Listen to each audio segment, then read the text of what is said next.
দেখুন ঘরোয়া পদ্ধতিতে আজকে ফিশ ফ্রাই বানাবো। খেতে মানে এত দুর্দান্ত, না খেলে বুঝবেন না। আজকে বাচ্চারা বায়না করতেছে ফিশ ফ্রাই খাবে, তাই রান্না শুরু করলাম। এতে দিলাম পাতিলেবু, তারপরে দিলাম আদা বাটা, রসুন বাটা, হলুদ গুঁড়ো, মরিচ গুঁড়ো এবং মশলা গুঁড়ো দিয়ে ম্যারিনেট করে তেলে ভাজলাম।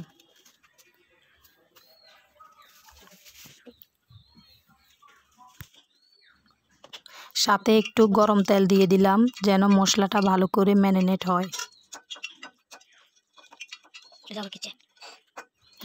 এবার ম্যারিনেট শেষে এটাকে তেলে ভাজার জন্য দিয়ে দিলাম। তো এক পিঠ হয়ে গেলে ও পিঠ উল্টে দেবো। দেওয়ার পরে দেখুন কি সুন্দর কালার আসছে। আর মশলাগুলো একটু ভিতরে ভিতরে দিয়ে দিলাম, একটু টেস্ট বাড়বে। এবার দেখুন খাওয়ার জন্য আমার ফিশ ফ্রাই রেডি।